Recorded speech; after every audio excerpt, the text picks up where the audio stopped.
Hidrocoloides para moldagens, agar e alginato. Há dois tipos de hidrocoloides em uso na odontologia. O hidrocoloide reversível, chamado agar, que tem estado em desuso ultimamente, e o hidrocoloide irreversível, o alginato, esse sim, bastante empregado na clínica odontológica. Ambos os materiais eles sofrem com os processos de cinérese e imbebição. Então, antes de começar a conversar sobre esses dois materiais, é importante lembrar o que é cinérese e o que é imbebição.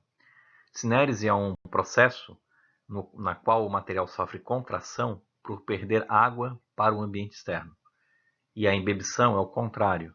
A imbebição é quando o material absorve água.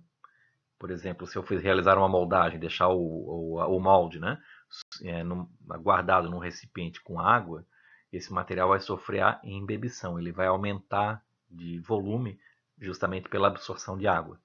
Então, tanto o processo de cinérese, que é a perda de água para o ambiente, quanto de imbebição, que é o ganho de água do ambiente, eles causam distorção na moldagem. Então, devemos evitar tanto o processo de cinérese quanto de imbebição em moldagens com os hidrocoloides. A cinérese vai ocorrer sempre que você realizar uma moldagem e não fizer o vazamento imediato. O material do molde obtido, ele vai sempre perder água para o ambiente. Então, ele vai sofrer uma contração, levando à distorção dimensional. Enquanto o processo de imbebição ocorre se após a moldagem, o ato de moldagem, você levar o molde e deixar imerso em água. Então você também não deve fazer isso, porque senão o material sofre uma distorção por imbebição. Conversando inicialmente sobre o agar. O agar é um colóide hidrofílico orgânico, constituído de polissacarídeos, que é extraído de certas algas marinhas. Ele tem pouca popularidade no Brasil, ele está entrando em desuso, na verdade, e é um dos mais antigos materiais de moldagem. O uso dele está perdendo popularidade porque ele requer uma aparatologia específica para uso. A técnica é bastante complexa. O dentista precisa comparar alguns equipamentos para poder realizar as moldagens. Já vista que há necessidade de moldeiras especiais que necessitam de entrar nessa moldeira um material de resfriamento do material para que eles tenham o seu processo de endurecimento na boca do paciente. A composição do agar ele é composto basicamente de um sulfato de lactose em forma de um colóide com a água. Eu coloco na tabela do lado direito os componentes e o propósito de cada um dos componentes.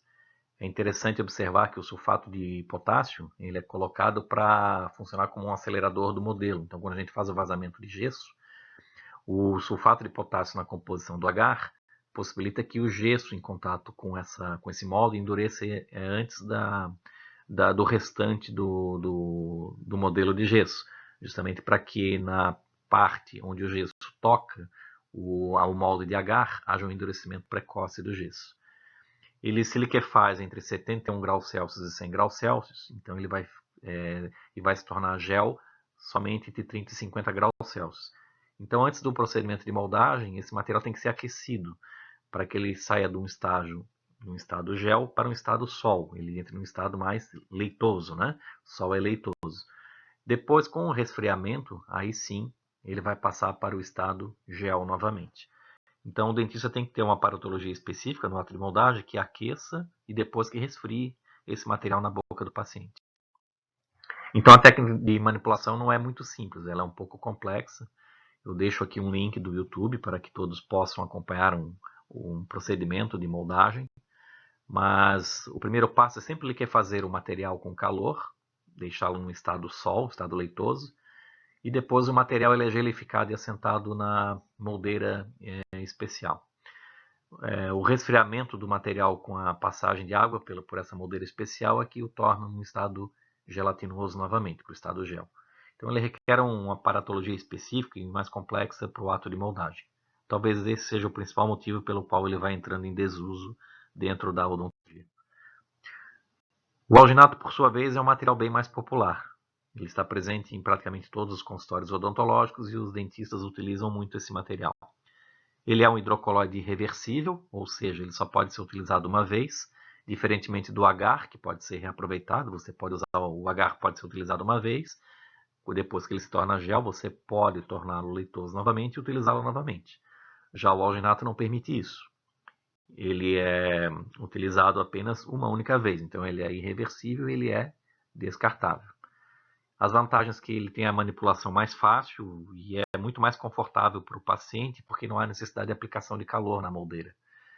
Ele tem baixo custo e não exige nenhum tipo de equipamento especial. Há dois tipos de alginato, o tipo 1, que é de presa rápida, que ele se gelifica, ou seja, endurece entre 60 e 120 segundos, entre 1 e 2 minutos, e o tipo 2, de presa normal, o mais utilizado nos consultórios odontológicos, que se gelifica entre 3 e 4 minutos e meio. Essa classificação de tipo 1 e 2, ela responde à especificação número 18 da American Dental Association, a ADA, né? Que explica os tempos, né, de gelificação de cada um dos tipos de alginato. Lembrando que gelificação é o processo de transformação do hidrocoloide do estado sólido, estado leitoso, mais líquido, para um estado gel, que é um estado mais gelatinoso. Comercialmente, o alginato ele é apresentado sempre na forma de um pó, e esse pó tem que ser misturado com a água para formar um sol que é semelhante ao agar. Aqui eu coloco algumas marcas comerciais na figura, né, mostrando vários fabricantes diferentes que são encontrados no mercado, alguns com propriedades melhores do que outros. Na composição do alginato, nós temos vários componentes, o próprio alginato de potássio, o sulfato de cálcio, o óxido de zinco, o fluoreto de potássio e titânio, a diatomita e o fosfato de sódio, em concentrações diferentes. O alginato ele tem que tomar a gente tem que tomar um certo cuidado com esse material na hora do armazenamento. Ele deve estar sempre ser armazenado em meio frio e seco, por um período de tempo não maior do que um ano, porque ele perde a validade. Ele deve ser armazenado sempre dentro de um frasco com tampa, fechado. Isso para evitar que a umidade do ar entre em contato com esse pó e faça um procedimento de causar empelotamento nesse pó, né? Queria estragar e inutilizar o alginato para uso. O alginato se deteriora rapidamente em temperaturas elevadas também, então não é correto deixar ele armazenado em um local onde vai pegar muito calor, incidência de luz solar direta, por exemplo. Pesquisas com armazenamento de alginato a 50 graus Celsius por um mês promoveu a deterioração completa desse material. Então, por exemplo, não é indicado que ninguém passe numa dentária, compre o material, coloque no porta-malas do carro e vá para a praia, por exemplo. Se você deixa o carro no sol um dia inteiro, num calor que muitas vezes passa até os 50 graus Celsius, você está acelerando a deterioração desse material. Com a deterioração desse material, ou ele não vai endurecer no procedimento de manipulação para moldagem, ou então ele vai tomar presa rápido demais. São os dois processos que ocorrem quando esse material não está adequado para uso.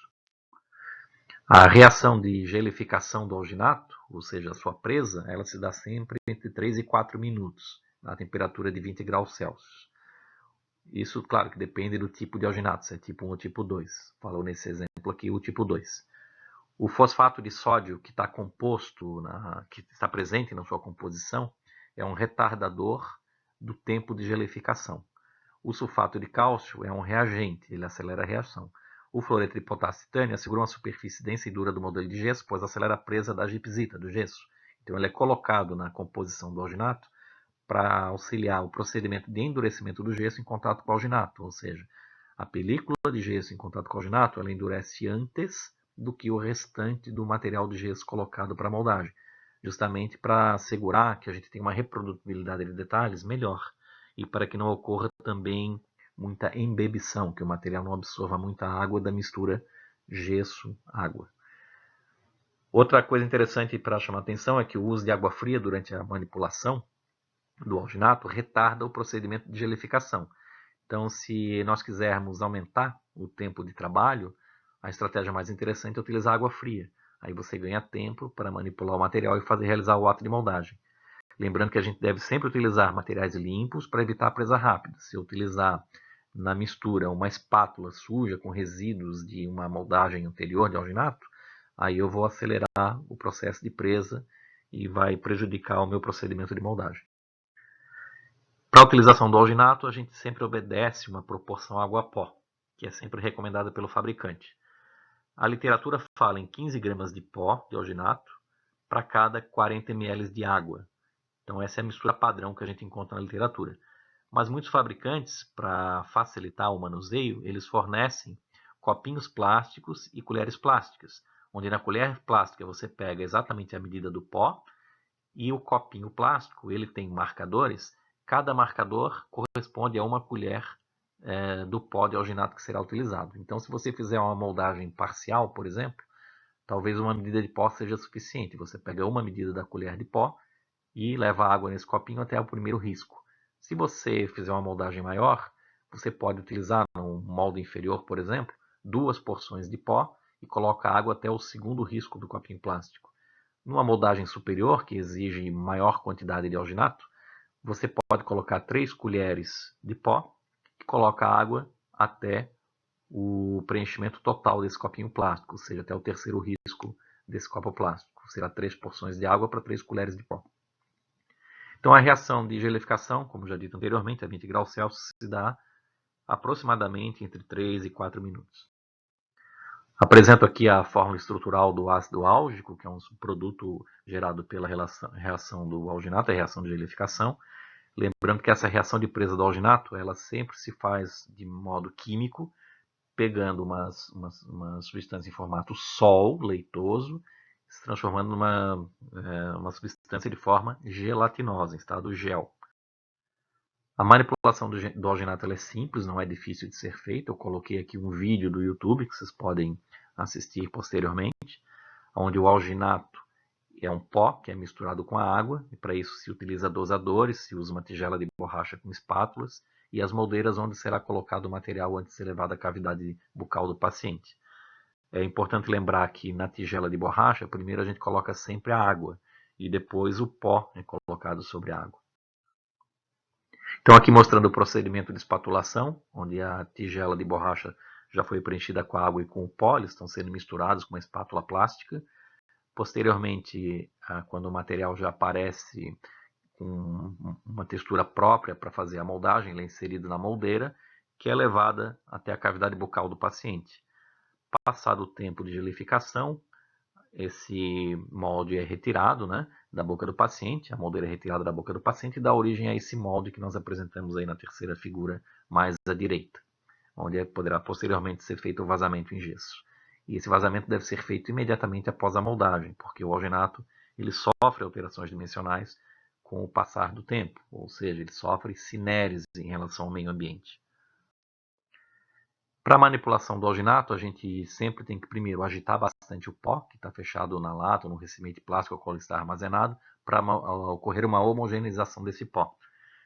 A gente deve sempre evitar aspirar esse pó, porque traz risco à saúde. O pó deve ser pesado e colocado na água, né? Primeiramente sempre a água vai no grau de borracha e depois o pó por cima. Inicia-se a espatulação em forma de 8, com movimentos em forma de 8, sendo a mistura amassada contra as paredes da tigela de borracha. Esse amassamento é que vai dando a possibilidade da mistura sair com um grau de perfeição maior. A gente espatula o alginato, então, por aproximadamente uns 45 segundos até 1 minuto, e o resultado é o de uma mistura lisa e cremosa. Quando a gente obtiver uma mistura lisa e cremosa, o material já estará pronto para ser colocado na moldeira e levado à boca do paciente. Para a manipulação do material, eu falei anteriormente que a temperatura é um fator que o cirurgião dentista pode dimensionar para aumentar o seu tempo de trabalho. Então, a temperatura da água e o tempo de presa ou de gelificação, eles são sempre inversamente proporcionais. Ou seja, à medida que você aumenta a temperatura, você diminui o tempo de presa, o tempo de gelificação. Então, se vocês observarem esse diagrama cartesiano que está colocado na parte direita do slide, vocês verificam que no eixo Y, no eixo vertical, está o tempo de presa em minutos. E no eixo X, o eixo horizontal, está a temperatura em graus Celsius. Então, a gente começa a observar que quando a temperatura é muito baixa, ali abaixo dos 10 graus Celsius, o tempo de presa fica próximo de 5 minutos, 4 minutos e meio aproximadamente. À medida que você vai elevando a temperatura, por exemplo, ali por volta de 20 graus Celsius, o tempo de presa está em torno de 3 minutos. Quando você chega a 40 graus Celsius, o tempo de presa é de aproximadamente 1 minuto, então quase você não tem tempo para trabalhar. Então, em dias muito quentes, o ideal é você utilizar sempre a água fria para que você tenha uma certa possibilidade de fazer a moldagem sem maiores problemas de endurecimento do material antes de levá-lo à boca do paciente. É claro que muitas pessoas têm ar-condicionado no seu consultório e não teriam tanto esse problema. Mas a gente observa também alguns profissionais trabalhando em serviço público onde não existe a possibilidade de ter a refrigeração em ambientes de consultório, então teriam que utilizar essa estratégia, né? Podem deixar um pouco de água armazenada numa geladeira e utilizar essa água gelada para fazer a mistura com o alginato para que o cirurgião dentista tenha um tempo maior de trabalho e segurança no ato da moldagem. O procedimento de moldagem, então, é importante ser feito, em que sempre a gente faz a moldagem de uma forma para obter o máximo de precisão possível, né, da arcada dentária do paciente. A mistura que foi obtida é colocada numa moldeira e é levada à boca do paciente. A espessura do gel entre a moldeira e os tecidos bucais deve ser de pelo menos 3 milímetros.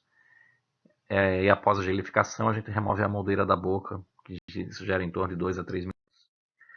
Nessa figura no lado esquerdo, mostra o que foi dito no slide anterior. Vocês vejam que tem uma moldeira, o material de alginato em cinza e o dente representado ali na parte branca. Vejam que o espaço que fica entre o dente e a moldeira tem que ser preenchido pelo alginato. E essa espessura tem que ser de pelo menos 3 milímetros. Isso seria o ideal, nós não conseguimos visualizar isso. Mas quando a gente retira o molde da boca do paciente, nós temos que observar se o registro do dente não está em contato, por exemplo, com a moldeira, com o metal da moldeira, se for uma moldeira metálica, isso fica visível, o que indica que a gente tem que refazer o ato de moldagem, pois a gente tem que sempre vazar o gesso sobre o material de moldagem, jamais sobre o material plástico da moldeira ou sobre o material metálico da moldeira. Para a desinfecção do molde, após o procedimento de moldagem, o material mais indicado é o hipoclorito de sódio a 1%. Como o material sofre embebição, a gente não pode deixar o molde mergulhado numa substância de hipoclorito de sódio. A estratégia que a gente faz é, após uma rápida lavagem dessa moldagem em água corrente, a gente faz um borrifamento do hipoclorito de sódio sobre o molde de alginato. Deixa esse molde em uma embalagem plástica e deixa fechada por cerca de até 10 minutos. Em seguida, a gente faz o vazamento em gesso. A construção do modelo é feita então após a remoção da boca e o ato de desinfecção. A gente, como já dito, a gente lava o molde em água corrente, né? Faz a desinfecção com compostos clorados ou até iodóforos, mas a gente indica muito o hipoclorito de sódio a 1%. Faz o vazamento do gesso e após 60 minutos a gente obtém um modelo de gesso que reproduz a arcada dentária do paciente. Existem uma série de problemas e defeitos que podem ocorrer na moldagem de alginato. O ideal é que a gente tente fugir ao máximo desses defeitos, que implicariam em perda de tempo clínico e gasto desnecessário de material. Um dos principais problemas eu listei aqui para vocês, um é o rasgamento. Quando a gente faz o ato de moldagem, o alginato acaba rasgando quando tira da boca do paciente, né? Isso ocorre por haver uma espessura inadequada de material em algum espaço de moldagem que foi feito, quando há contaminação por umidade do material de moldagem, previamente ao ato de espatulação, quando há remoção prematura da boca, quando a espatulação é muito prolongada e o material já tomou presa antes de ser levado à boca. Pode ocorrer também bolhas de ar no ato de moldagem, isso por causa da incorporação de ar durante a espatulação, ou excesso de saliva nos tecidos. Por isso é importante, antes de fazer o procedimento de moldagem, o dentista pega a seringa tríplice e aplica jatos de ar sobre os dentes para eliminar resíduos de saliva que possam ter sobre os dentes. Outro procedimento que causa bolhas de ar é movimentos rápidos durante a moldagem. Você deve fazer a moldagem e segurar sem fazer muitos movimentos no ato de moldagem, senão você pode causar bolhas de ar nesse molde que será obtido. O material granuloso também pode ter um aspecto quando a espatulação ela é muito prolongada ou a relação água-pó é muito baixa. Eu coloquei pouca água e muito pó, eu vou ter um material mais granuloso, não vou ter uma mistura lisa e cremosa, então isso pode gerar um molde não adequado.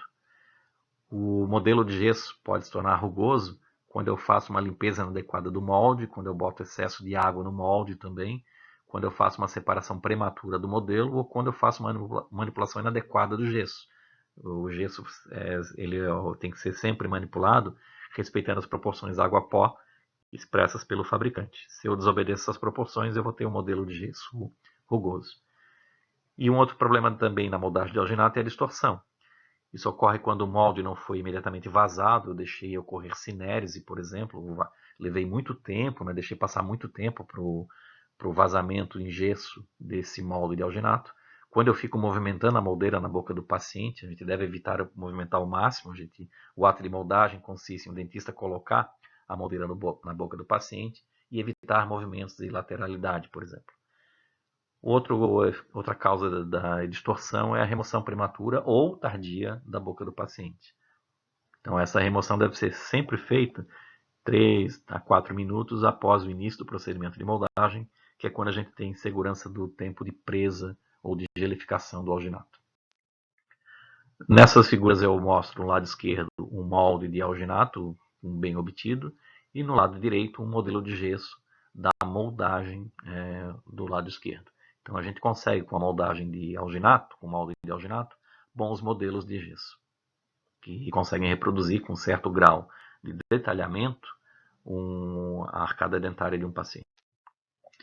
As indicações das moldagens com alginato, então, eles são indicados para modelos de estudo, para modelos de dentes antagonistas. Se eu quero fazer, por exemplo, uma prótese fixa na arcada inferior, eu moldo a arcada superior com alginato. É apenas um modelo antagonista, não precisa de precisão máxima de detalhes. Lembrando que o alginato não é um material para reprodução de detalhes com total fidelidade do ponto de vista odontológico. A gente utiliza outros materiais, como os materiais elastoméricos, por exemplo, quando a gente precisa de muito detalhamento. Mas ele é um bom material para fazer modelos de estudo, para modelos antagonistas, para modelos de estudos de ortodontia, para modelos para confecção de placas de clareamento dental, ou então para confecção de próteses parciais removíveis. Então, essas são as principais indicações do uso das moldagens com alginato.